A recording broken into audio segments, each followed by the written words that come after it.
Merci beaucoup de votre accueil. Merci, M. Auger, de votre présentation. C'est très aimable, effectivement. Oui, je suis prêt à le répéter. À l'époque, il était le meilleur chroniqueur politique.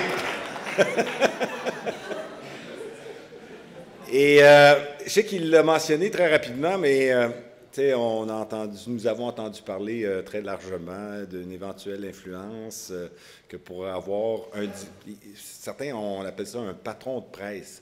Moi, je me suis toujours considéré comme étant un dirigeant, un chef d'entreprise, et je pense que ça m'apparaissait plus que normal parce que lorsque vous assumez une responsabilité, ce n'est pas une activité opérationnelle comme la responsabilité de déterminer la vision, la perspective et l'exécution de la stratégie d'une entreprise qui est élaborée évidemment par son président, mais également par son conseil d'administration et par toute l'équipe qui justement est formée autour de lui ou autour d'elle pour s'assurer que nous allons être en mesure justement d'exécuter la stratégie. Alors, ça me fait extrêmement plaisir d'être avec vous ce matin. Je vous remercie de votre invitation. Alors, Force Jeunesse est une organisation qui fait la preuve qu'en se mobilisant, on peut faire entendre la voix des jeunes, influencer le monde politique, développer des propositions audacieuses, bref, participer pleinement à la vie politique d'une collectivité et celle qui nous concerne, le Québec.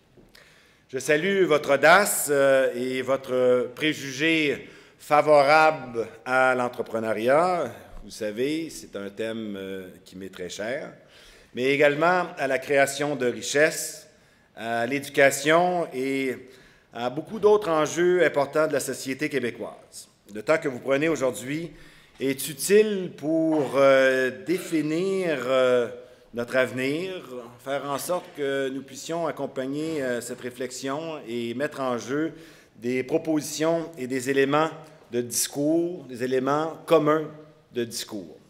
Vous avez, j'ose espérer, probablement écouté le débat des candidats qui a eu lieu mercredi dernier dans cette très belle ville de Trois-Rivières. À cette occasion, j'ai dévoilé ma plateforme économique un petit peu plus tôt la veille. Alors, je dois vous dire tout de suite que c'est un travail d'équipe et il m'apparaît essentiel de travailler en équipe. Je l'ai toujours fait. La réussite ne peut que, justement, se mettre en branle et se produire et se réaliser parce que nous avons une grande équipe. Alors, pour employer la métaphore bien connue, tu as beau avoir le meilleur scoreur dans une équipe de hockey, mais si tu n'es pas en mesure de pouvoir avoir autant une équipe défensive, un gardien de but et également des collègues, tu ne peux pas réussir. En ce qui me concerne, c'est certainement un enseignement que j'ai mis en branle, que j'ai implanté parce que, encore une fois, je considère bien honnêtement et bien factuellement qu'on ne peut réussir qu'en équipe. Alors, pour justement cette plateforme économique, j'ai eu l'occasion, le privilège, dirais-je, de compter sur mon collègue, le député de Rousseau, Nicolas Marceau, qui, comme vous le savez, est un ancien ministre des Finances. Nous avons intitulé le document « Propulser notre économie pour réussir ».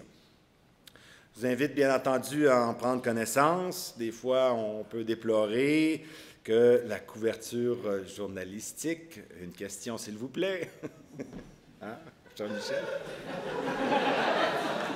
se concentre sur des phénomènes marginaux ou ce qu'on appelle dans le jargon un sideshow, mais trop souvent, peut-être, nous négligeons d'aller au texte. Alors, je vous invite à le faire cette semaine.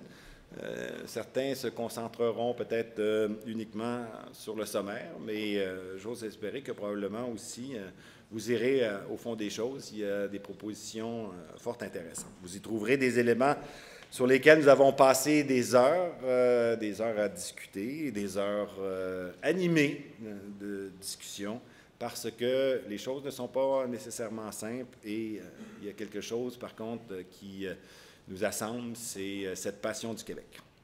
J'ai l'occasion de travailler sur cette plateforme et sur l'ensemble de mon programme avec un universitaire que vous connaissez probablement pour ceux qui fréquentent la faculté de droit, Daniel Turp, qui est lui-même aussi doté d'une grande expérience politique puisqu'il a été député du Bloc québécois ainsi que du Parti québécois. Et je tiens à le remercier ainsi que tous mes collègues pour ce travail. Alors, nous mettons en jeu dans cette plateforme beaucoup de pistes d'action qui vont de la protection des sièges sociaux, du concept de préférence québécoise, d'un statut et d'idées autour du développement de notre politique manufacturière, d'un instrument qui serait un guichet unique que j'ai intitulé Développement Québec, d'une stratégie numérique, d'une véritable stratégie numérique, de chantiers, ce que j'appelle des chantiers planétaires. Nous en avons quelques-uns. Je pense que nous avons une opportunité de les développer de façon significative, justement pour accroître notre exportation et le fruit des recherches que cette collectivité a été en mesure de pouvoir générer. Et je pense particulièrement à l'électrification des transports. Et d'autres thèmes, comme celui de la lutte à l'évasion fiscale, de la livraison des services publics, mais aussi des moyens pour définir les bases d'une nouvelle économie de partenaires dans un environnement de concertation avec des concepts ou, je dirais, des appellations qui sont d'ailleurs utilisées dans bien d'autres pays, mais je pense notamment à l'intéressement et à la propriété. Je pense que trop longtemps, peut-être le Québec met ça...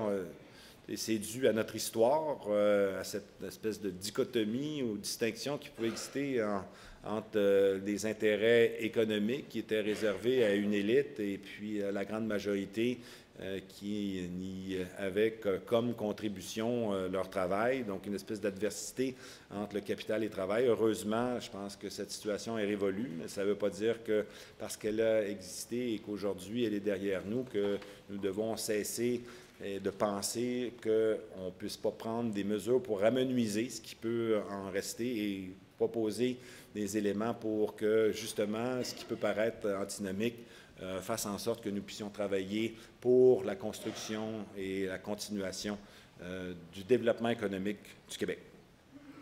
Je pense que les Québécois souhaitent devenir propriétaires. Ils souhaitent devenir propriétaires dans tous les aspects de leur vie, et c'est justement en nous inspirant de ce qui a été fait dans d'autres pays, je pense notamment à l'Allemagne, mais on peut faire une référence aux pays scandinaves et la France. Il y a certainement, donc, dans ces pays, des mesures qui ont fait en sorte que, justement, cette adversité historique puisse s'amenuiser, que nous puissions travailler tous dans la même direction.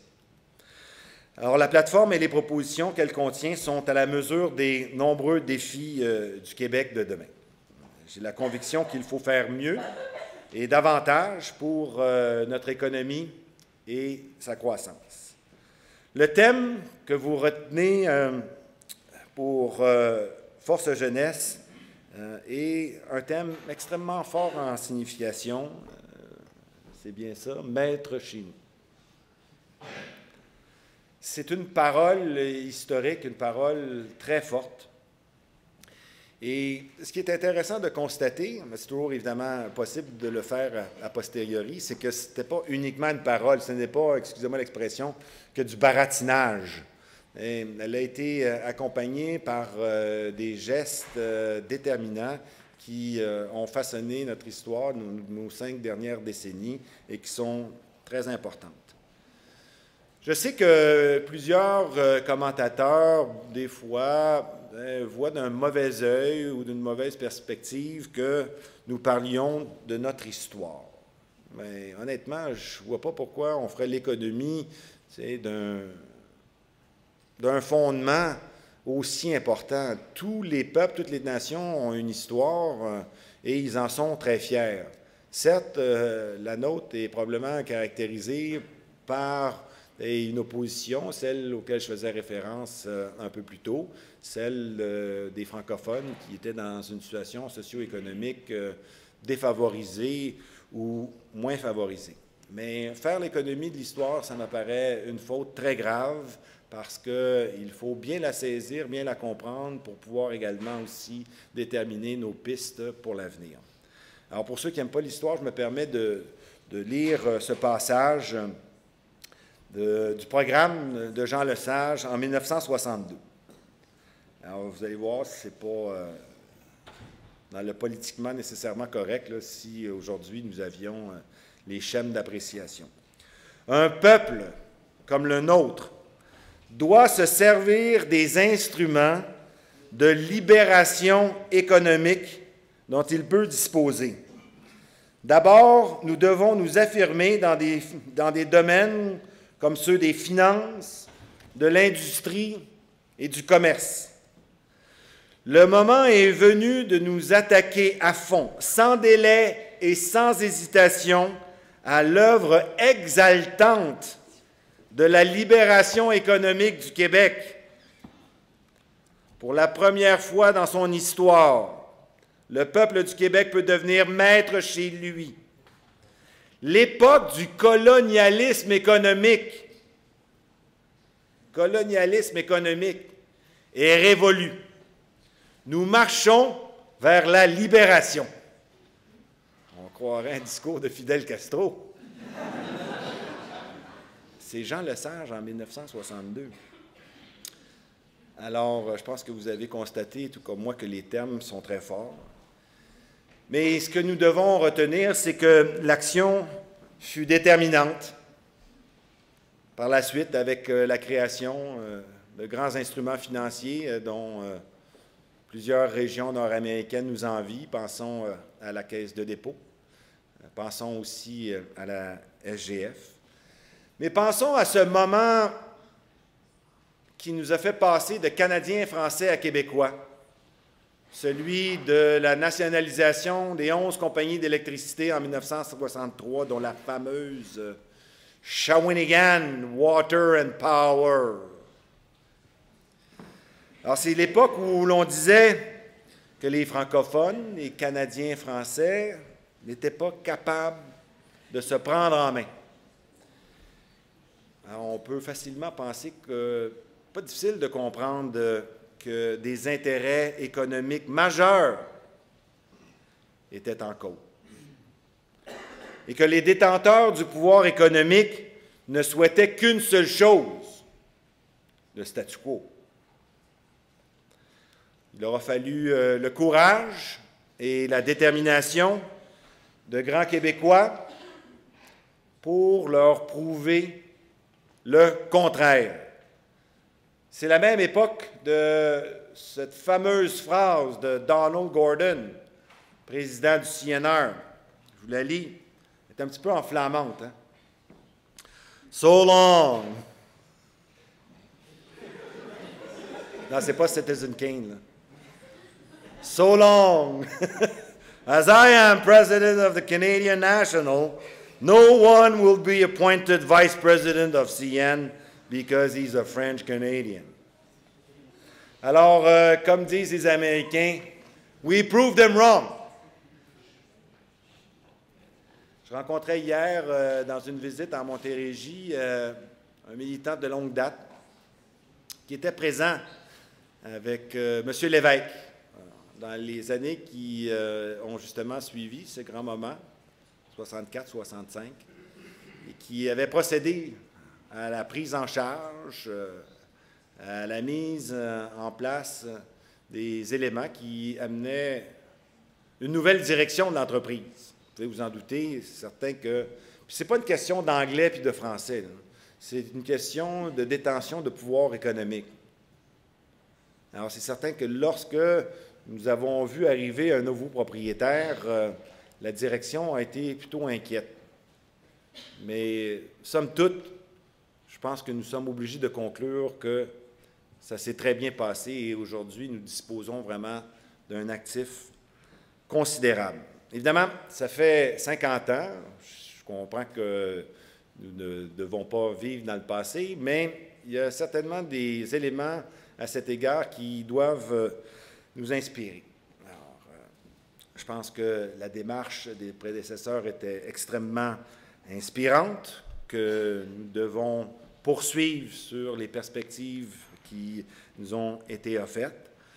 Certes, l'environnement économique a évolué de façon significative, là où on avait quand même un environnement beaucoup plus domestique, là où la concurrence existait de façon régionale, et avec la technologie, surtout dans le domaine des télécommunications et des transports, nous faisons dorénavant face à une économie mondialisée.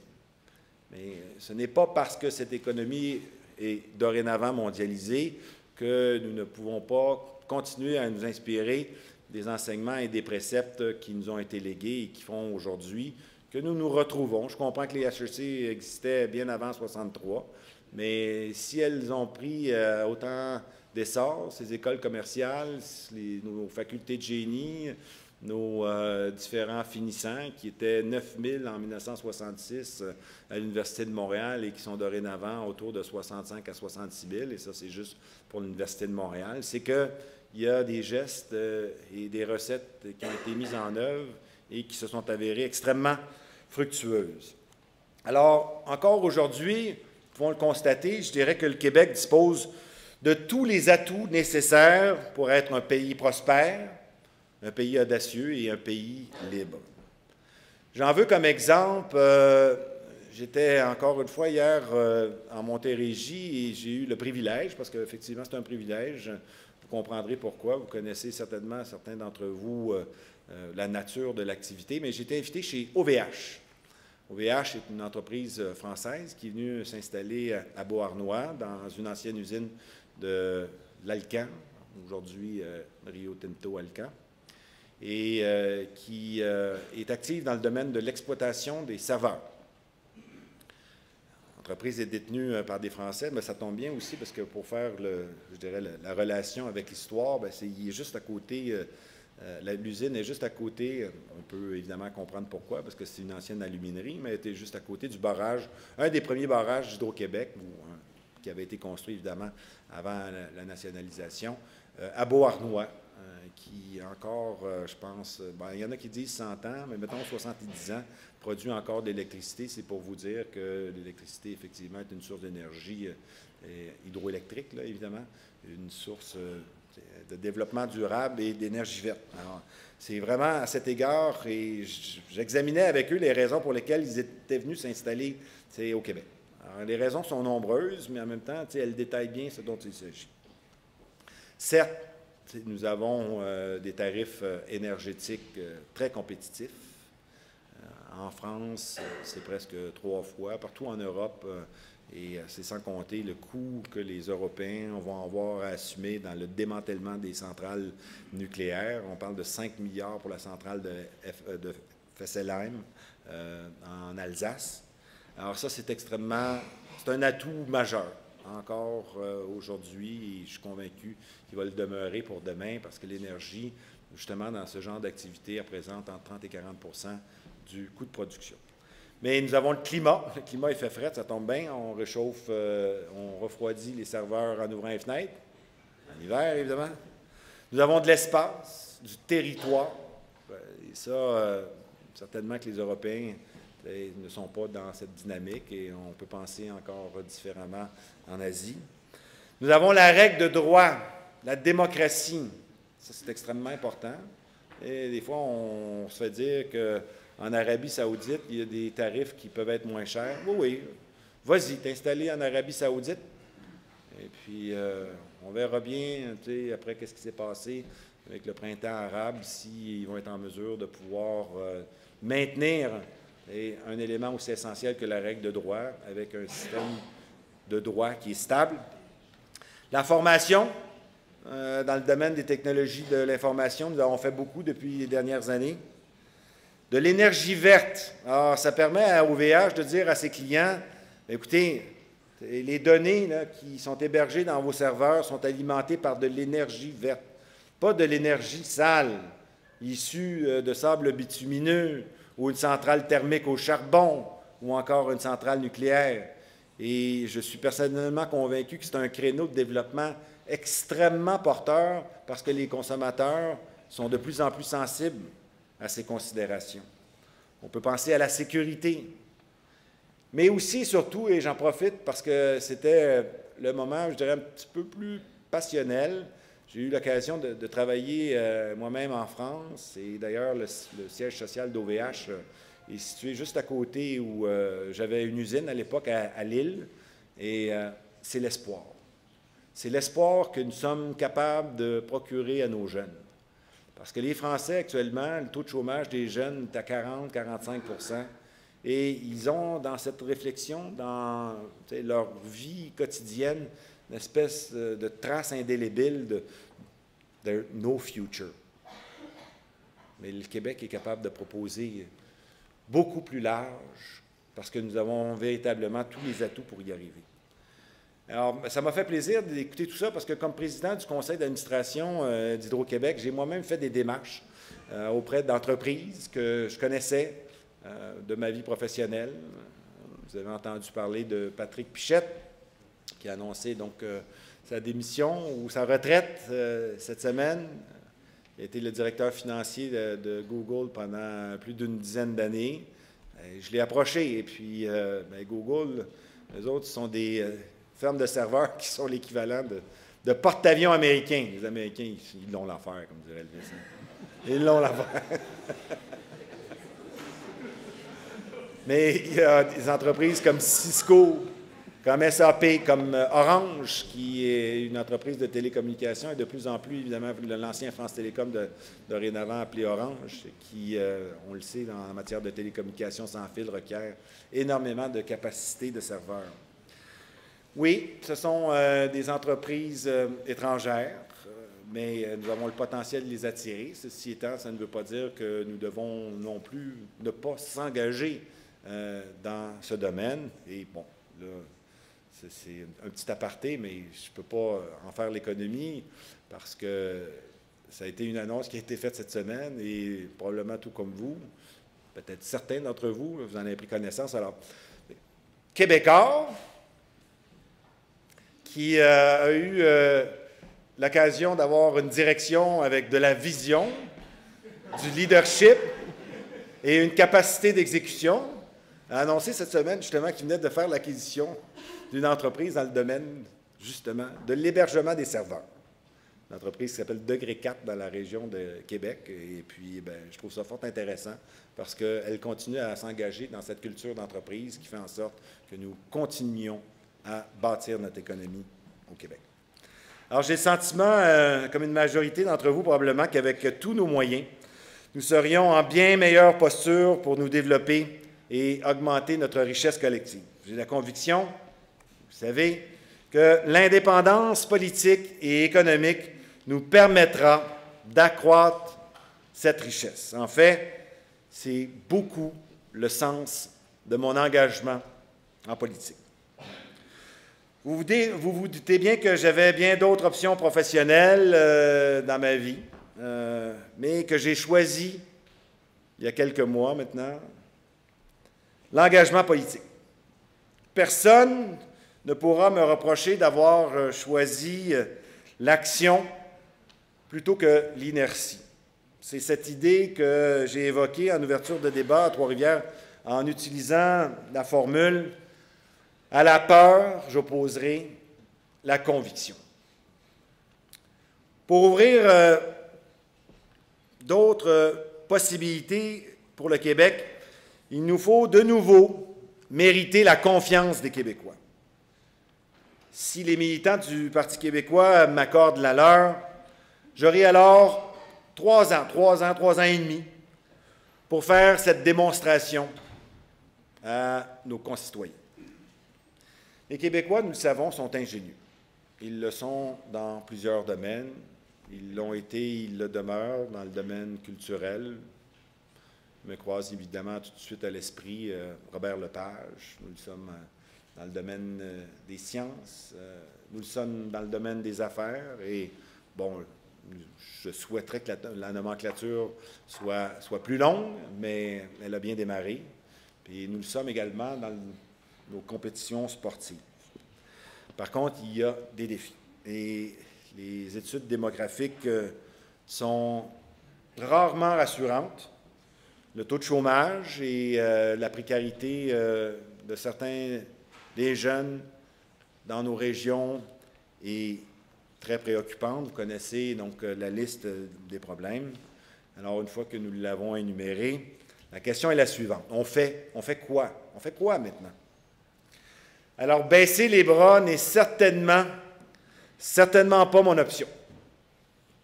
Au contraire, j'ai plutôt une confiance inébranlable en vous, les jeunes générations. Il faut encourager notre ambition de l'engagement dans les affaires, dans le monde. Il faut voir grand. Et il faut assumer que votre colère, parfois aussi sur le fonctionnement des choses, est tout à fait appropriée. D'ailleurs, j'aime infiniment mieux la colère et la mobilisation que l'apathie et la résignation. Moi aussi, j'ai fait mon bac en philosophie à l'UQAM dans les années 80, dans la queue de la comète du marxisme-léninisme. Et j'avais aussi cette préoccupation de ne pas accepter le sort qui nous était imputé. Alors, ce sentiment de colère trouve d'ailleurs un terreau fertile avec le dogmatisme actuel du gouvernement Couillard. C'est comme si nous avions oublié les leçons du passé. L'austérité réduit la croissance économique en démobilisant l'ensemble des sociétés dans lesquelles on en abuse de façon aussi flagrante. Oui, il existe une dette nationale et ce serait inopportun, irréaliste que de la nier. Mais est-ce que nous devons poser des gestes aussi brutaux et, je dirais, contre-productifs à notre développement économique? Ma réponse est simplement non. Oui, nous avons un service de dette, certains vont dire, puis là, ils s'arrêtent là-dessus, mais tout est une question de proportion dans la vie. Là. 11 milliards d'intérêts à payer à chaque année. Si j'avais été dans la même situation, je n'aurais jamais posé le geste d'acheter Vidéotron, ça aurait été plus simple. Vidéotron aurait été acheté par Rogers, siège social démantelé, et la perte d'un contrôle aussi important dans le domaine de la radiodiffusion et de la télécommunication. Alors, je l'ai fait, cette transaction, et puis, tu sais, dans le domaine de la finance, pour ceux qui s'y connaissent, à l'époque, nous avions un ratio du pays de la dette nationale est différent, mais les principes sont les mêmes. Alors, le ratio en question, c'est le ratio dette-EBITDA, excusez-moi l'expression anglaise. Earnings before interest, taxes and amortization. En français, on dit BAIA. 7 fois. Alors, c'était le plus élevé de toutes les entreprises de télécommunications. Nous avons travaillé très fort. Je regardais les chiffres cette semaine rapidement, puis ils sont toujours à 3 fois. Mais la contrepartie de tout ça, c'est que Vidéotron, au lieu de perdre peut-être 1000, 1500 emplois, est passé de 2800 à 6300. Et a fait en sorte aussi d'investir de façon massive des milliards de dollars, et plus particulièrement dans le domaine des télécommunications sans fil. Lorsque je fais référence à cette vision, et les autres entreprises de câbleau-distribution ne l'ont pas fait, je pense à Shaw dans l'Ouest, je pense à Cogeco, et aux États-Unis non plus. Mais la câbleau-distribution, j'en parlais avec M. Lacharité hier lorsque nous avons échangé sur la sortie du président de la CSN autour de Résolu. Nous le savions que le papier journal était en déclin. L'Internet était arrivé, on savait qu'il allait avoir un développement majeur au niveau du débit et de la vitesse. Donc, il aurait fallu prendre les gestes à poser, les actions appropriées pour s'engager à trouver de nouveaux débouchés à cette richesse nationale que constitue la fibre de bois. Malheureusement, rien n'a été fait avec ça. On a préféré investir dans le béton puis dans l'asphalte pendant 10 ans avec le gouvernement Charest. Alors moi, j'ai vu la câbleau-distribution en déclin et je me suis engagé à mettre en place une stratégie justement dans le domaine des télécommunications sans fil. Et ce sont 1000 emplois qui ont été créés dans ce domaine. On sait tous fort bien que c'est un vecteur de croissance significatif. Vision, leadership, capacité d'exécution. Évidemment, encore une fois, comme je le disais tantôt, la dette d'un pays s'apprécie avec d'autres ratios. Mais, encore une fois, c'est le même principe. Le ratio utilisé pour la dette d'un pays, c'est celui de la dette versus le PIB. Or, là, il ne faudrait pas tomber dans le catastrophisme le plus simpliste en disant que le Québec se rapproche de plus en plus de pays comme la Grèce, le Portugal ou l'Italie. C'est absolument faux. Peut-être que nous avons un ratio plus élevé que celui de l'Ontario, mais nous n'avons pas la même histoire non plus. Et nous n'avons pas la même collectivité et le même modèle. Moi, je l'envie, le modèle québécois. C'est celui qui nous a permis justement de prendre notre place dans notre économie et de faire en sorte que nous puissions investir dans l'éducation pour se sortir, pour s'extirper d'un état d'ignorance dans lequel nous avions été assujettis pendant des décennies et des décennies. Il ne peut pas y avoir de création de richesse sans investissement. Et lorsque je constate la politique actuelle du gouvernement Couillard d'avoir cette obsession unique autour des dépenses, bien, je ne peux pas dire autrement que je crois que nous nous dirigeons dans la mauvaise direction. Il y a 2 colonnes dans un compte d'exploitation. Certes, il y a les dépenses, et j'ai toujours été attentif, aussi comme dirigeant d'entreprise, de poser les gestes appropriés pour éviter de faire du gaspillage. Puis il y a aussi la colonne des revenus. Et ce n'est pas en augmentant systématiquement, excusez-moi encore une fois la référence, en augmentant le prix du câble qu'on va être en mesure de pouvoir augmenter les revenus. Dans l'État, ce serait l'équivalent d'augmenter les taxes. Il faut créer de nouvelles activités. Et en économie et dans un pays, ça s'appelle créer de nouvelles entreprises, créer de nouveaux emplois. Et ce n'est certainement pas en coupant les crédits d'impôt à la recherche, ce n'est certainement pas en coupant les crédits d'impôt dans les nouvelles technologies que nous allons y arriver. Je l'ai dit au débat et je le redis ici, c'est vraiment un mythe que les libéraux savent de quoi ils parlent quand ils parlent d'économie. Vous le savez, nous sommes présentement dans l'opposition officielle. Certes, il nous appartient de défendre les intérêts du Québec et mes collègues, nous le faisons.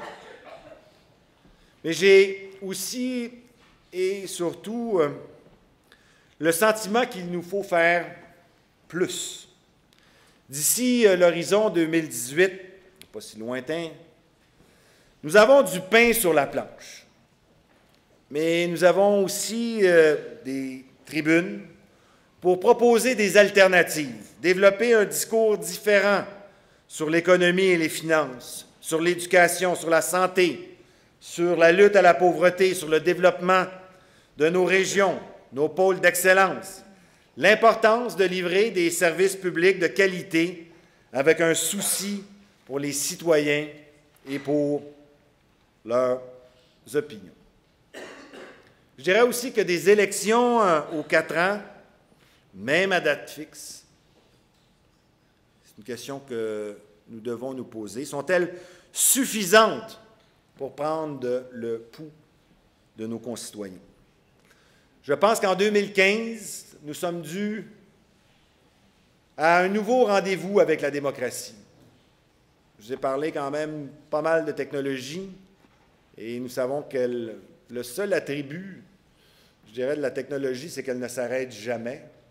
Et certaines sont des technologies de rupture. Et de temps à autre, ça shake le pompon, excusez-moi l'expression. Mais des fois, c'est dans une continuité, mais l'attribut, c'est celui de la permanence. Alors, l'économie numérique devrait nous donner l'occasion de réfléchir comment pouvons-nous améliorer nos processus de consultation. Comment pourrions-nous mettre en place un mécanisme qui permet, sur des questions fondamentales pour la destinée d'une collectivité, de consulter la population plutôt que d'y aller purement et simplement par sondage. C'est ce que j'appellerais la souveraineté populaire. C'est certainement un des éléments que nous devrions prendre en considération, que je fais faire, lorsque nous allons élaborer toutes les déclinaisons de la souveraineté.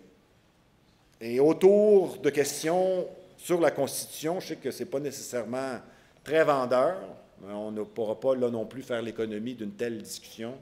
Mais voici des thèmes, je qualifierais peut-être de post-modernes, que nous devrons prendre en considération.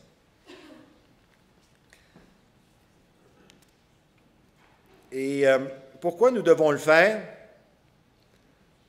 Parce que c'est mon sentiment, probablement partagé par pas mal d'entre vous ici, dans cette salle, c'est que depuis les 10-15 dernières années, il s'est développé un espèce de sentiment de cynisme envers la politique.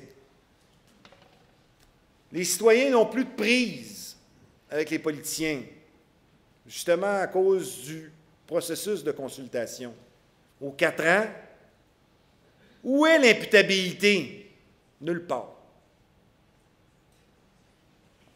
Alors, prenons les moyens pour justement être en diapason avec la population, ça m'apparaît un élément essentiel. C'est une approche pragmatique et elle me vient de mon expérience, de mes réseaux d'affaires, mais surtout du monde de l'entreprise qui m'a permis de considérer qu'il faut voir les choses différemment.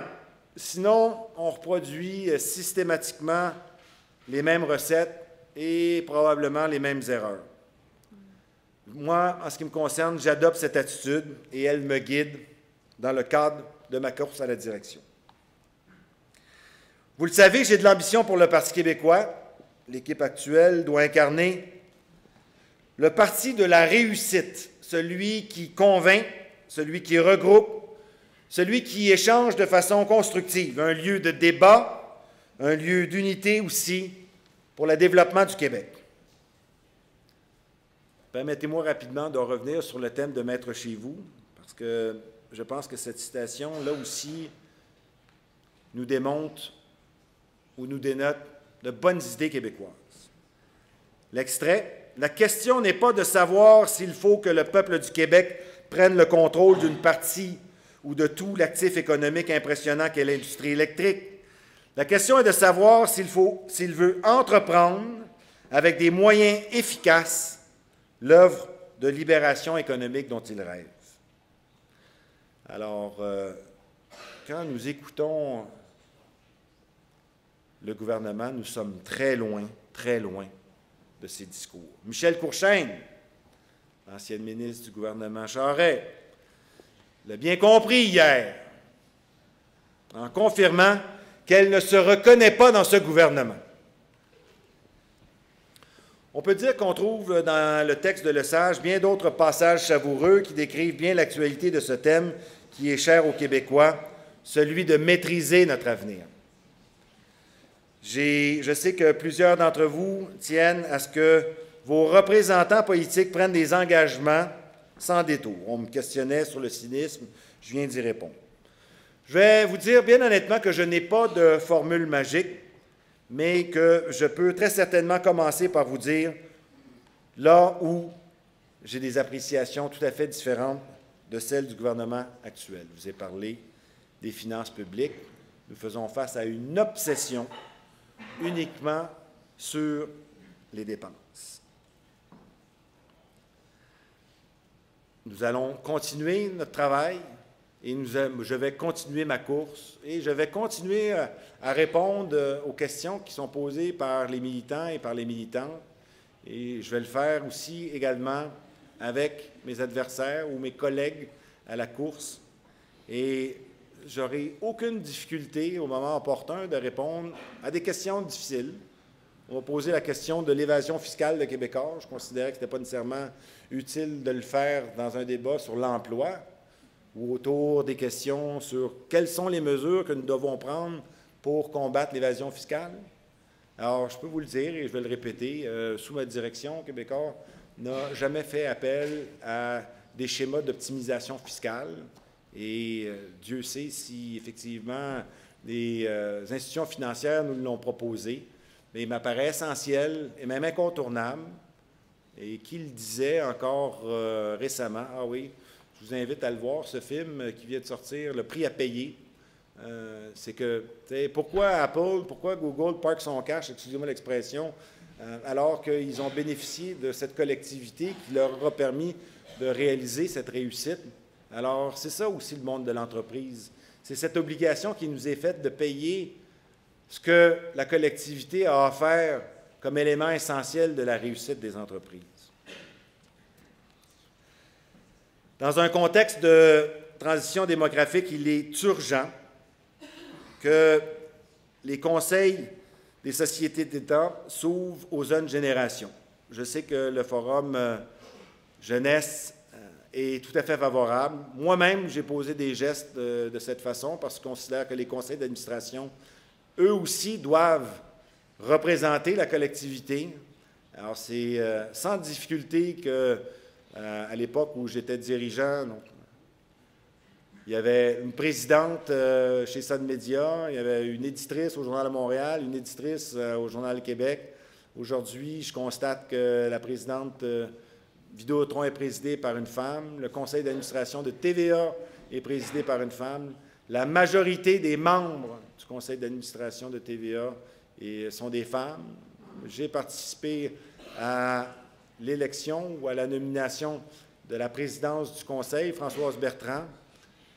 Et j'ai même invité, ça m'apparaît essentiel, j'ai eu l'occasion d'en parler avec une grande représentante dans le domaine syndical, de venir siéger au conseil d'administration de Québécois avant ma décision de me lancer en politique.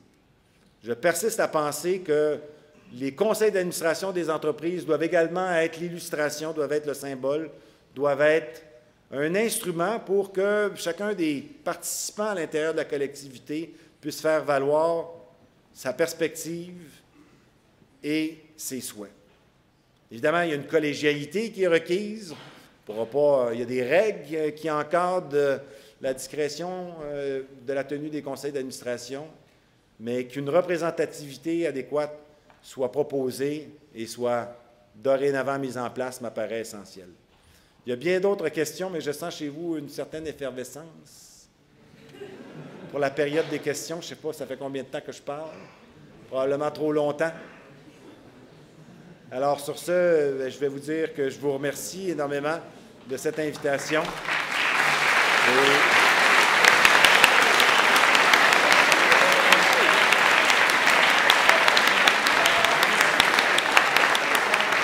Et qu'il me fait évidemment bien plaisir de répondre à vos questions.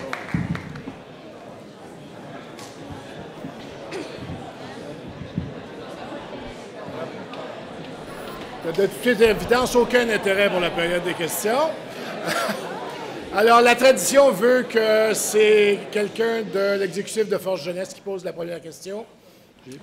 Bonjour, M. Pellado. Je m'appelle Sophie Tremblay. Je suis la vice-présidente exécutive de Force Jeunesse. Vous avez fait référence durant votre allocution à l'importance d'être maître chez soi.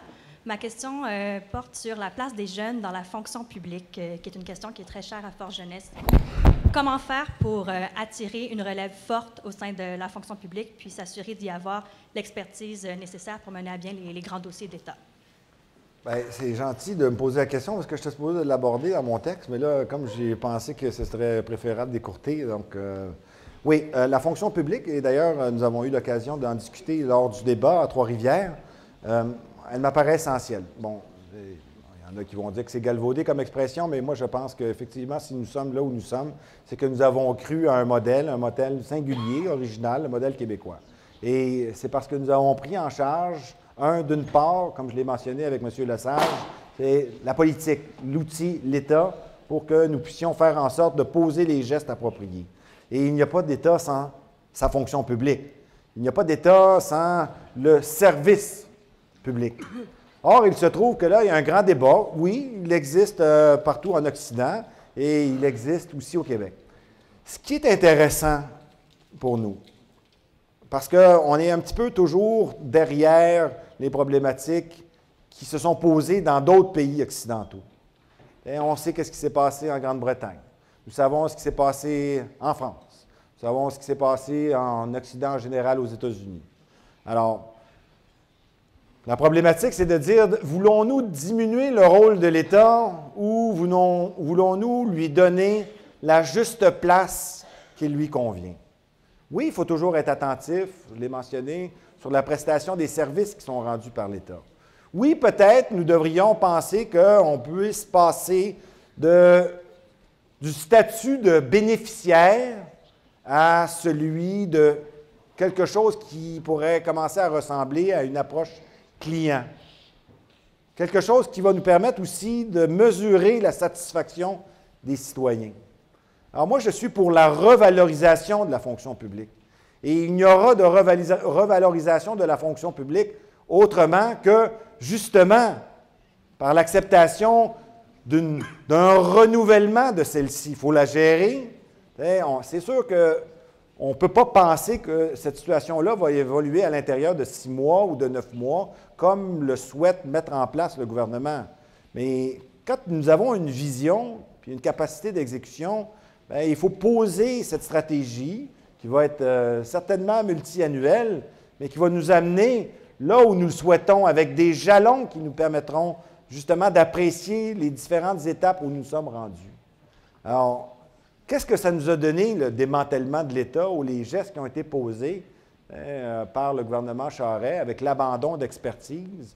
Bien, ça nous a donné une commission Charbonneau, parce qu'on a perdu l'expertise dans le domaine des transports.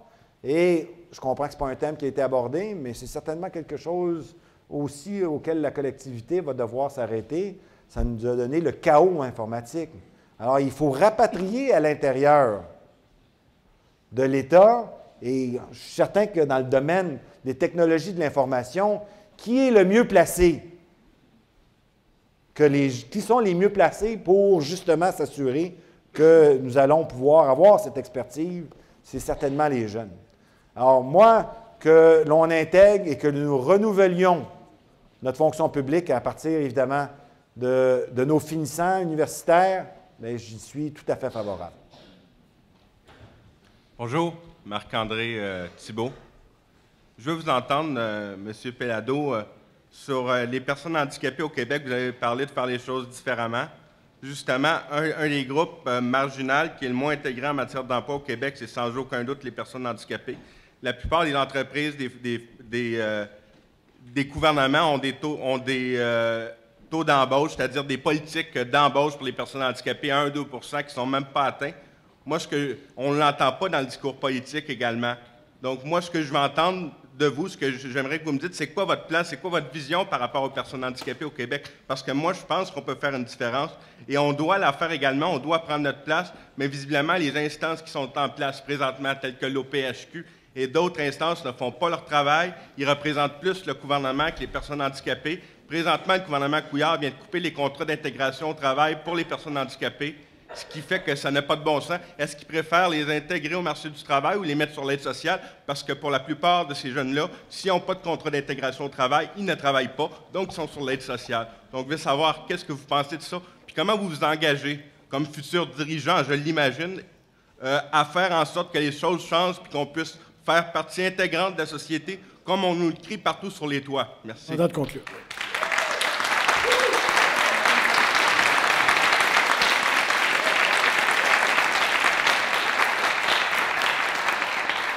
Écoutez, bien honnêtement, je l'ai mentionné, je n'ai pas de réponse à tout.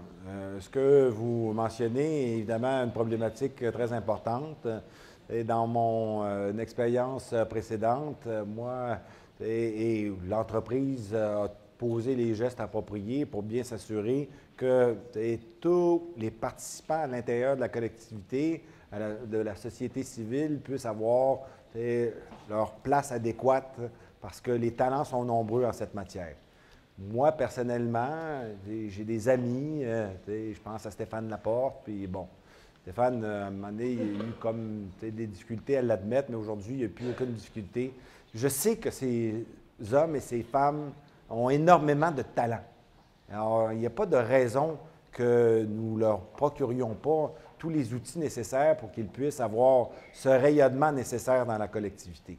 Mais de là, à passer dans les détails, j'avoue bien humblement là, que je ne serais pas en mesure de pouvoir vous donner des mesures ou des réponses précises. Mais à tout le moins, est-ce que vous vous engagez à en parler davantage? Parce que ça, c'est le début de la solution. Plus on en parle des personnes handicapées, plus des leaders comme vous en parlent, plus ça fait une différence, plus on fait une différence. Je suis tout à fait d'accord avec vous. Ben oui. Et puis, je vais continuer à en parler parce qu'encore une fois, une collectivité doit être attentive à tous les membres qui la composent. Merci. Bonjour. Monsieur Pellado, vous êtes diplômé en philosophie. Vous savez à quel point les symboles sont importants pour une nation, pour définir une nation. Croyez-vous qu'un nouveau hymne national québécois, possiblement chanté lors d'événements sportifs, saurait courtiser une partie du peuple à la cause souverainiste?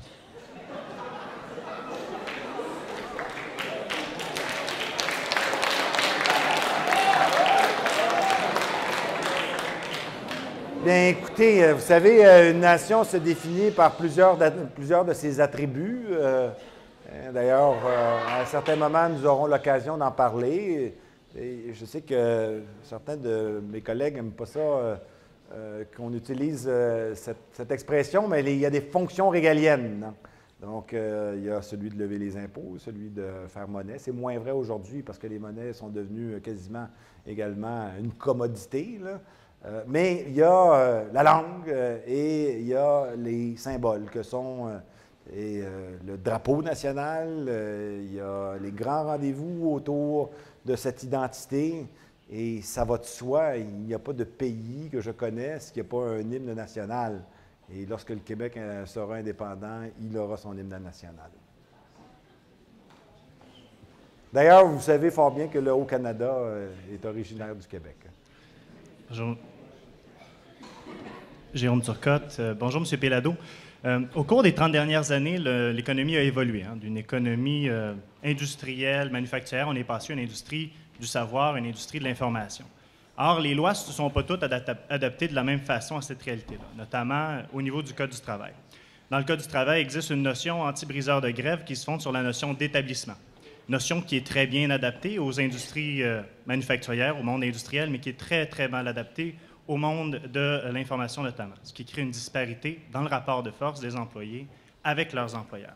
Donc, croyez-vous qu'il est temps de mettre fin à la disparité de rapport de force entre les employeurs et les employés du secteur de l'information en révisant notamment les mesures anti-briseurs de grève? Et sinon, qu'est-ce qui justifie une disparité de traitement entre ces deux types de travailleurs? Merci.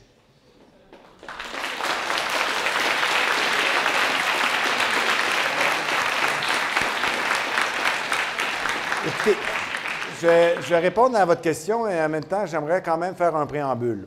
Vous savez, j'ai fait la tournée du Québec durant le mois de janvier et j'en ai rencontré des organisations syndicales. J'ai rencontré des présidents de syndicats à La Résolue, à Bécomo, mais un peu partout, que ce soit en Abitibi ou en Gaspésie. Je vais vous dire une chose. Et ça m'apparaît essentiel aussi. Le Parti québécois, s'il veut reprendre le pouvoir, doit être attentif aux préoccupations des citoyens et des citoyennes. Et bien honnêtement, il n'y a personne qui m'a parlé de réforme du Code du travail. Ce que les citoyens veulent, ce sont des jobs et des entreprises. Ils veulent faire en sorte de participer à l'enrichissement collectif et faire en sorte aussi qu'eux en aient le bénéfice. Entre-temps, pour ceux qui sont intéressés sur les lois du travail, je leur dirais aussi qu'au Canada, puisque le Québec y est intégré, il existe également des lois sur le travail. Il s'appelle le Code canadien des relations de travail. Il y a des milliers de Québécois qui sont assujettis au Code canadien des relations de travail. Et dans le Code canadien, il n'y a pas de loi anti-scab. Alors, la première chose sur laquelle j'aimerais insister, c'est que lorsque le Québec va être indépendant, mais au moins, au lieu d'avoir 2 sets de lois, excusez-moi l'expression, nous allons en avoir juste un Code du travail. Et ce sera à ceux et celles qui vont être les représentants du peuple. Je ne vais pas m'embarquer dans le système électoral, ça aussi, ça va être l'objet de discussion, qui détermineront quelles vont être les orientations. Mais je tiens à vous le dire, ce n'est vraiment pas une préoccupation, le Code du travail. Ceci étant, bien oui, on le modifiera si c'est requis, mais il faudrait faire attention que nous gardions toujours en tête d'être près de nos préoccupations. Sinon, c'est où? En tout cas, on se parle entre nous, là, les péquistes, là. Je sais que vous n'êtes pas tous péquistes dans la salle. Si nous nous éloignons des préoccupations des citoyens, bien, vous savez, ça va être quoi le résultat? Ce sont les citoyens qui vont s'éloigner du Parti québécois. Avant de donner la parole à l'autre personne en ligne, il y a beaucoup de gens en ligne. Il y a très peu de temps. Il reste une vingtaine de minutes maximum à la rencontre. Je vous demanderai de faire des questions plus courtes et des réponses plus courtes.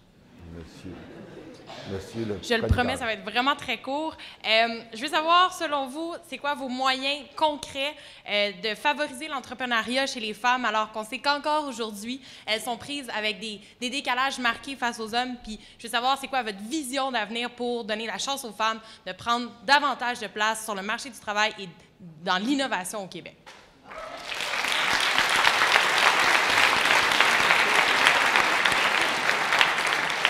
Bien, écoutez, j'aimerais témoigner de ce que je vous ai dit. Moi, j'ai posé des gestes, là, parce que c'est le fun de parler.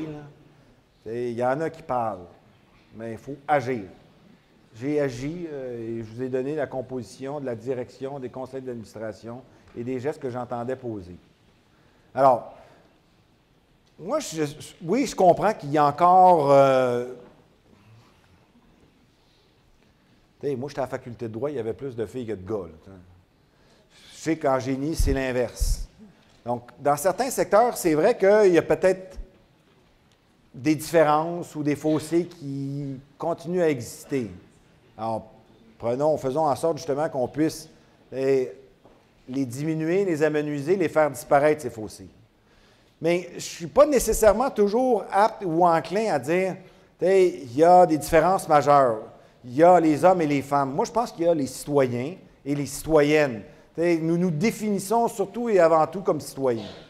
Alors, moi, je pense que c'est important de mettre en place le plus tôt possible, et je l'ai mentionné dans mon programme, au secondaire et au collégial, mais certainement dès le secondaire, des mesures pour inciter les hommes et les femmes, les étudiants, les élèves, à s'engager dans une connaissance économique et éventuellement aussi de tenter de faire disparaître, là, je sais qu'évidemment, les choses ont bien évolué, mais que nous ne sommes pas faits pour les affaires. C'est parce que nous allons créer davantage d'entreprises au Québec en faisant en sorte, dès le départ, de stimuler la création par le biais de l'enseignement au secondaire, que c'est la première étape qui va nous amener à la réalisation de beaucoup d'autres choses.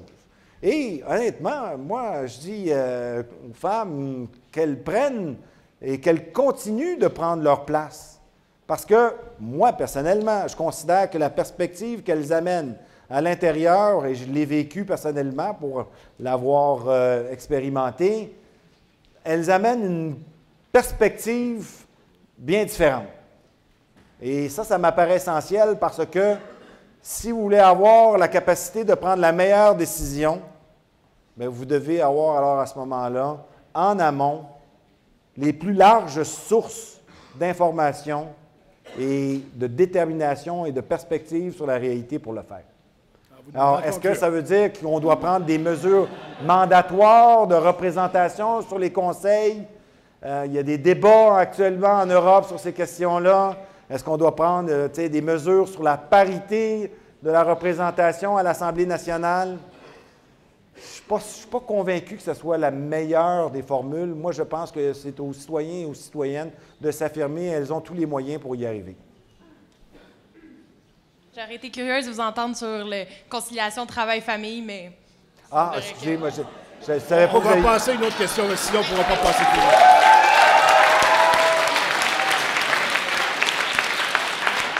Rapidement sur la conciliation travail-famille. Je ne savais pas que vous aviez posé. J'ai peut-être mal écouté votre question parce que je ne savais pas que. Mais je peux, on vous demande de vous prononcer sur la conciliation travail-famille. Je peux le faire? Rapidement. Avec plaisir. Écoutez, mais là, c'est vraiment d'actualité, ça, en même temps, hein, parce que vous avez vu, on est en train de prendre ou de poser des gestes de politique en matière de santé en ayant des hypothèses de travail qui sont fausses. Les femmes médecins, j'en ai, tantôt je parlais du droit, mais c'est la même chose dans les facultés de médecine. Il y a plus de femmes qui sortent.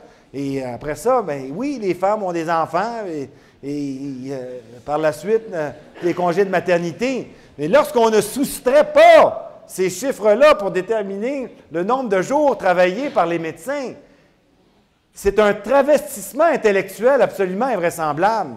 Oui, alors il faut le prendre en considération. Parce que ça fait partie de la collectivité et Dieu sait si nous devons encourager la natalité. Parce que j'ai parlé rapidement, mais je n'ai pas eu le temps de m'exprimer longuement. Mais les défis démographiques auxquels les sociétés occidentales font face sont majeurs, comme dirait François Legault. Majeurs! Alors, il faut avoir cette réflexion et la mise en place de mesures pour la favoriser. Encore là, quand on dit dorénavant que les femmes à 42 ans n'ont plus le droit de faire de fécondation in vitro, pas certain qu'on s'en aille dans la bonne direction. Alors, chose certaine, je pense que le Parti québécois a toujours été attentif à ces problématiques et il va se comporter en conséquence dans l'avenir.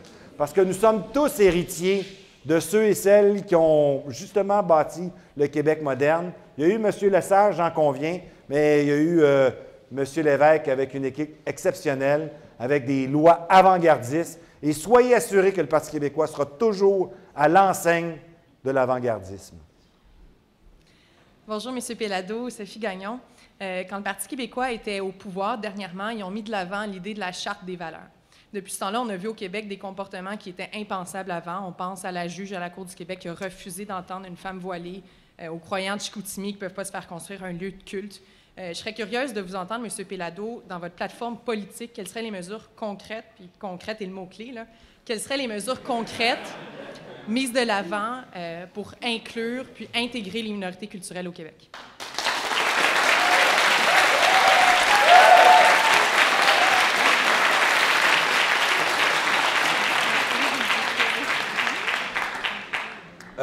C'est une question, évidemment, qui requiert... Bon, moi, c'est facile d'une certaine façon. Je n'étais pas membre du gouvernement, donc c'est facile de dire... Bon.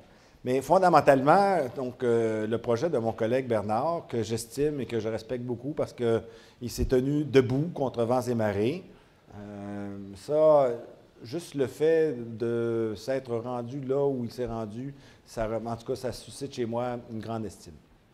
Maintenant, ce qui était fondamentalement présent dans le projet de loi de Bernard, c'était un principe sur lequel on ne peut pas revenir. Et on a parlé du développement économique, mais on a parlé aussi de cette émancipation des francophones, et puis c'est vrai aussi à l'égard des femmes. Et on ne reviendra pas sur le principe de l'égalité homme-femme. Et c'était ça, je dirais, l'impulsion prioritaire du projet de Bernard. Maintenant, toute cette problématique, et là aussi, tout à l'heure, je parlais qu'on peut et nous devons nous inspirer des problématiques qui se sont produites ailleurs. Moi, j'ai travaillé en Europe pendant de nombreuses années, puis je suis encore... je lis la presse étrangère, Le Monde, à chaque semaine, bien pas à chaque semaine, là, à chaque jour, mais comme je n'ai plus le temps de les lire, je les lis juste le dimanche, puis j'essaie de tous les lire. Mais c'est extrêmement important de considérer qu'est-ce qui s'est passé en Allemagne, qu'est-ce qui se passe en Grande-Bretagne, de tester un petit peu, justement, l'environnement législatif qui a géré ces problématiques-là. Alors, il m'apparaît probablement prématuré de donner, parce que c'est ça aussi, ce qui arrive, c'est que le diable est dans les détails lorsque nous rentrons dans ces problématiques-là. Mais il y a quelque chose sur lequel on ne doit faire aucun compromis, c'est l'égalité sur les hommes et les femmes et sur la laïcité. Alors, quelles vont être les formes. Honnêtement, moi, ce qui m'apparaît important, c'est que nous puissions avoir un débat serein sur la question, qui ne soit pas systématiquement engagé dans la confrontation, parce que c'est une véritable problématique auquel tous les pays occidentaux font face et pour laquelle nous devons trouver des solutions. Je vais prendre mon droit de poser une question de clarification. La question qui était au cœur de la charte de Bernard Drinville, c'était que des gens qui portaient un signe religieux ne pouvaient pas travailler pour la fonction publique ou parapublique. Est-ce que ça vous apparaît être une mesure raisonnable? Oui, moi, ça m'apparaît une mesure raisonnable. Je pense que lorsque nous nous adressons à l'État, à un service public, nous devrions être en mesure de pouvoir le recevoir sans signification, sans message, parce que la personne qui s'adresse à vous, c'est l'État. Et ce n'est... Donc, une aide-soignante dans un hôpital perdrait son emploi si elle porte un foulard. Justement, là, vous entrez dans les détails, et comme je le disais... C'est pas mal plus qu'un détail. Mais honnêtement, cette discussion-là, je comprends que vous voulez m'amener à un endroit où je ne veux pas aller, pour une raison simple. Pour une raison simple, c'est que la politique, elle doit se faire dans le consensus. En tout cas, le consensus le plus large possible. C'est ça l'art de la politique. C'est l'art du possible. Si malheureusement vous posez des gestes qui vont créer un émoi, qui vont créer une dissension, qui vont créer des divisions à l'intérieur de la collectivité, bien, je pense que vous devriez faire marche arrière. Parce que c'est ça aussi l'essentiel de la politique. C'est de gouverner pour le peuple et pour le peuple. Mais là, j'ai l'impression d'avoir la chose et son contraire. Est-ce que quelqu'un peut rester dans la fonction publique avec un signe religieux distinctif ou s'il ne le peut pas? Vous me demandez mon opinion. Je vous donne mon opinion. Maintenant, lorsque nous allons devoir... Ça ne veut pas dire que mon opinion est juste. Ce que je vous dis, c'est la mienne. Maintenant, si je fais de la politique, c'est parce que je recherche aussi le consensus. C'est ça la majorité. C'est ça les principes fondamentaux de la démocratie. Bonjour, M. Péladeau, Clarence Gravel. Les élections fédérales arrivent à grands pas. Est-ce qu'un parti québécois sous votre direction appuierait le Bloc québécois comme il l'a toujours fait historiquement? Oui. Oui.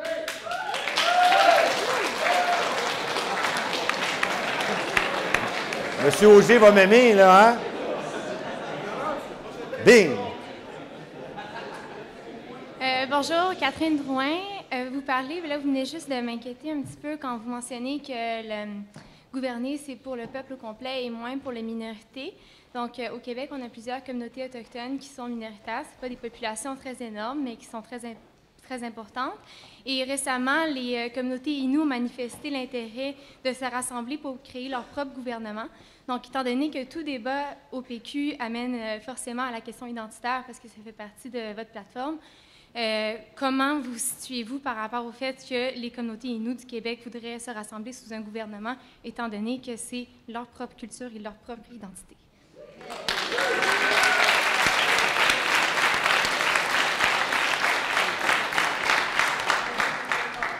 La problématique, je ne dirais pas la problématique, mais la question des Premières Nations est une question qui n'est pas facile, j'en conviens. Mais là aussi, on doit faire un petit survol historique et de considérer que c'est le gouvernement fédéral qui a géré cette problématique. Et nous savons fort bien qu'il y a des situations extrêmement désagréables, pour ne pas dire davantage, disons-le, odieuses, qui se sont produites dans la gestion ou dans la relation que le gouvernement fédéral a eue avec les Premières Nations. Je pense qu'heureusement, tout ça est derrière nous. Et on constate, bien, si on se compare avec ce qui s'est passé il y a 50 ans, c'est certainement derrière nous.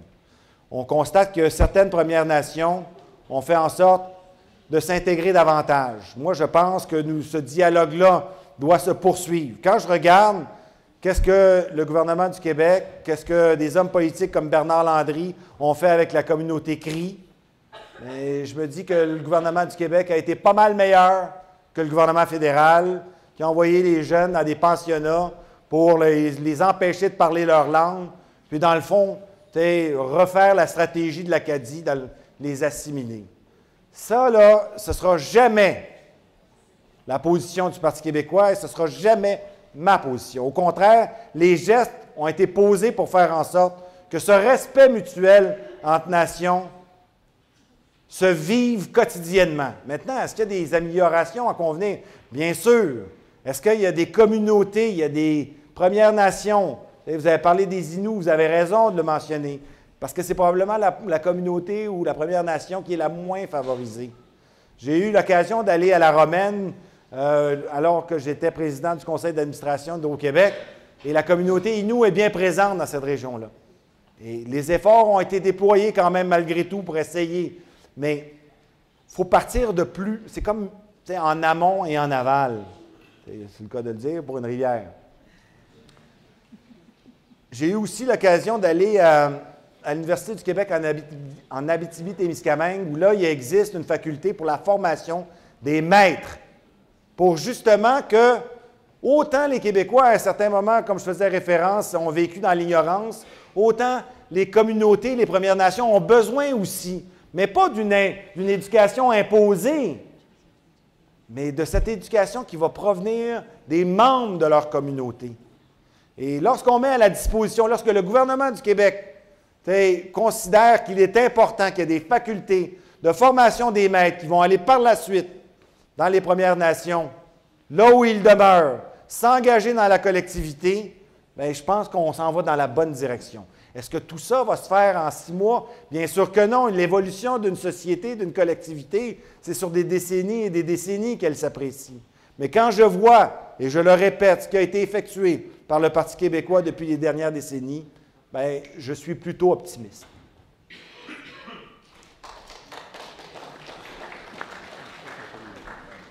Bonjour, Alexandra Bellois-Coudrette, étudiante en droit à l'Université de Montréal. Je vais me permettre de poser une question complémentaire, en fait, à la question précédente. Vous parlez, en fait, du fédéral, mais la Cour suprême a notamment rappelé, en fait, dans la récente décision Nation de Silcotine, que l'obligation de consulter n'est pas seulement échue au fédéral, mais bien au provincial également. Donc, excusez-moi, je n'ai pas saisi le début de votre question. Ah, ben, je suis dans mon tout petit préambule. Pardon? Le début, pourriez-vous répéter? Parce donc, que j'ai... La Cour suprême a rappelé récemment que l'obligation de consulter les nations autochtones incombe à la fois au gouvernement fédéral, mais aussi au gouvernement provincial. Donc, je me demandais, en fait, dans le cadre du régime minier québécois, on voit de plus en plus des sociétés minières qui traitent elles-mêmes avec les communautés autochtones une obligation constitutionnelle telle que celle-ci ne peut pas être déléguée par le gouvernement. Je me demande donc, si vous veniez à devenir chef du gouvernement, de quelle manière, en fait, vous rempliriez cette obligation-là envers les communautés autochtones? Oui, il m'apparaît très essentiel et on va engager cette discussion-là autour de la Constitution. Quelle va être la loi fondamentale qui va régir les Québécois? Et oui, il existe un régime fédéral et il existe un autre mode de régime, le régime unitaire. Le Québec deviendrait un régime unitaire. Mais est-ce que ça veut dire qu'on va vouloir purement et simplement gouverner de Québec sans prendre en considération les intérêts des collectivités, sans prendre en considération l'intérêt des régions? Il existe un phénomène ou un processus, notamment en France, mais aussi dans tous les régimes unitaires, de décentralisation. Moi, il m'apparaît inopportun que ce soit Québec qui décide de tout, que ce soit le ministère de la Santé qui décide de tout à Québec. Il va falloir s'engager dans un processus de décentralisation et donner avec les moyens financiers qui l'accompagnent, parce que sinon, c'est facile de créer des organismes, tu ne leur donnes pas d'argent. Avec les moyens financiers appropriés, quelles vont être les méthodes de financement? Certains vont dire que ça va être à partir des redevances minières. D'autres pourraient purement et simplement considérer que ça va être une partie ou des impôts locaux ou éventuellement une partie du budget du fonds consolidé. Ça sera justement dans cet exercice-là que nous aurons à engager cette discussion et poser les jalons d'un État qui va être efficace. Parce qu'un État qui est centralisé et a cette prétention d'être dictatorial, on le voit avec la loi 10, excusez-moi, la loi 10, le docteur Barrette, le CHUM, on vient de voir en quoi ça consiste. Donc, ce que le pouvoir peut octroyer, malheureusement, lorsqu'il n'y a pas de garde-fou, on voit, et il semble que chez le ministre de la Santé, ça soit assez rapide, ça n'a pas pris 3 ans, là, ça a pris 1 mois, que nous en abusions rapidement. On doit constitutionnaliser ce genre de considération parce que, justement, nous ne voulons pas que des situations comme celle que nous venons de vivre puissent se produire.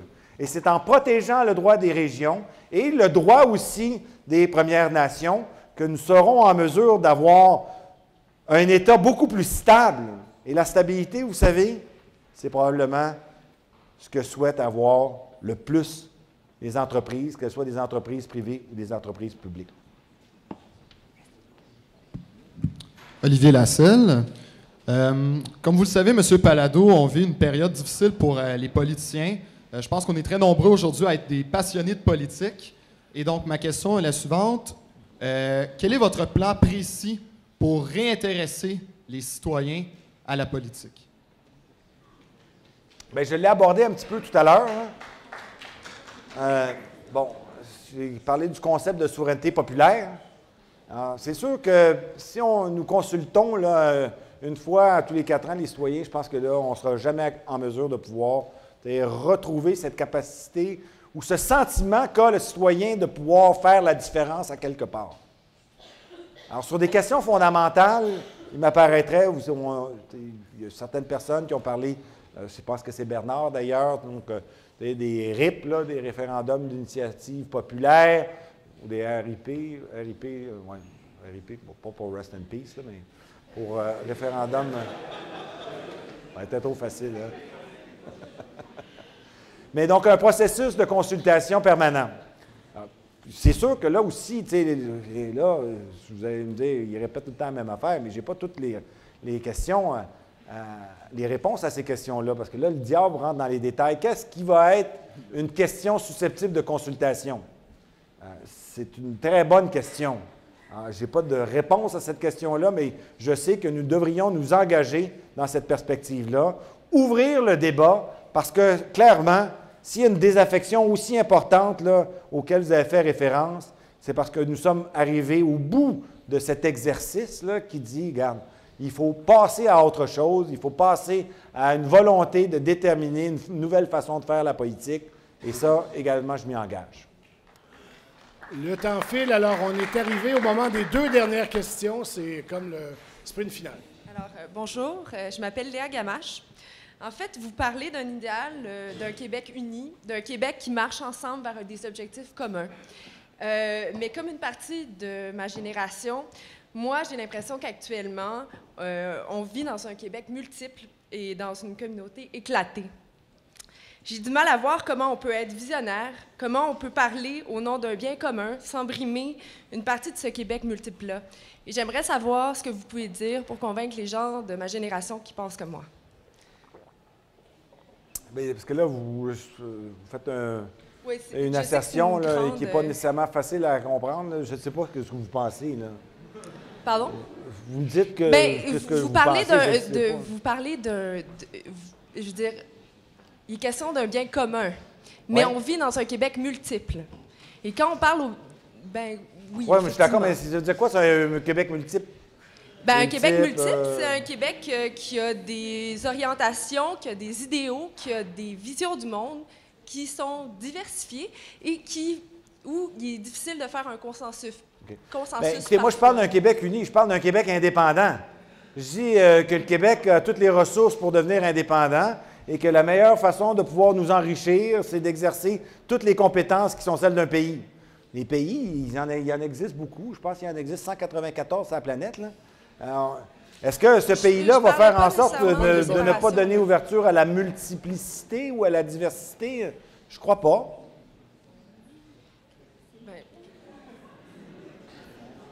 Dernière question. Moi, j'ai pas, Bonjour, M. Pellado. Je vais essayer de faire ça rapidement, peut-être en lien avec la question de la dame. J'aimerais savoir votre point de vue par rapport à l'immigration et l'intégration des immigrants, autant les nouveaux arrivants que les personnes racisées, enfants de 2e génération comme moi et comme d'autres dans cette salle. Où voyez-vous ces immigrants, ces personnes racisées dans l'atteinte de l'indépendance et la souveraineté du Québec? Merci.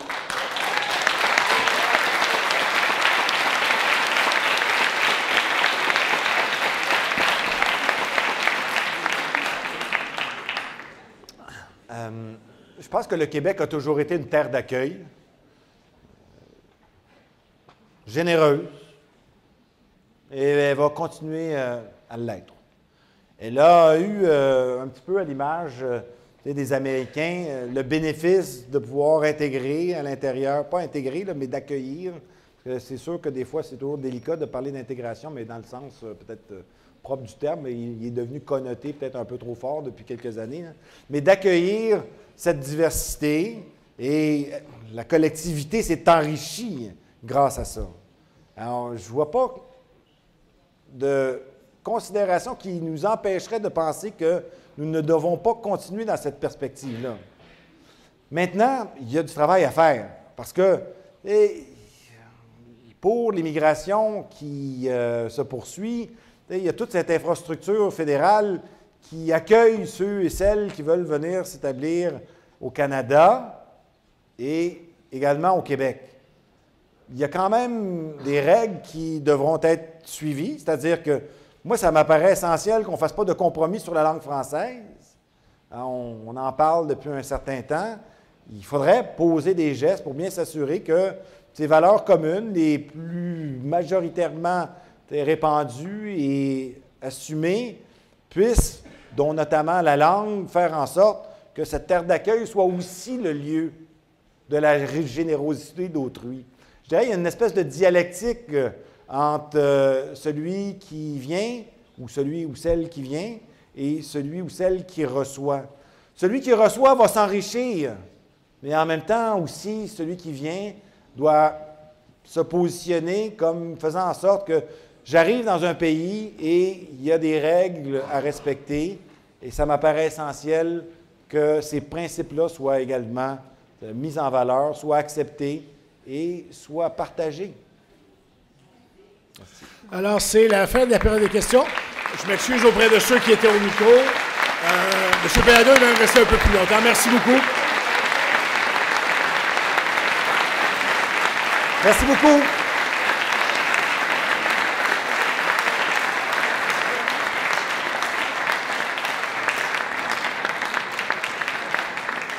Alors, le panel de clôture est dans une dizaine de minutes.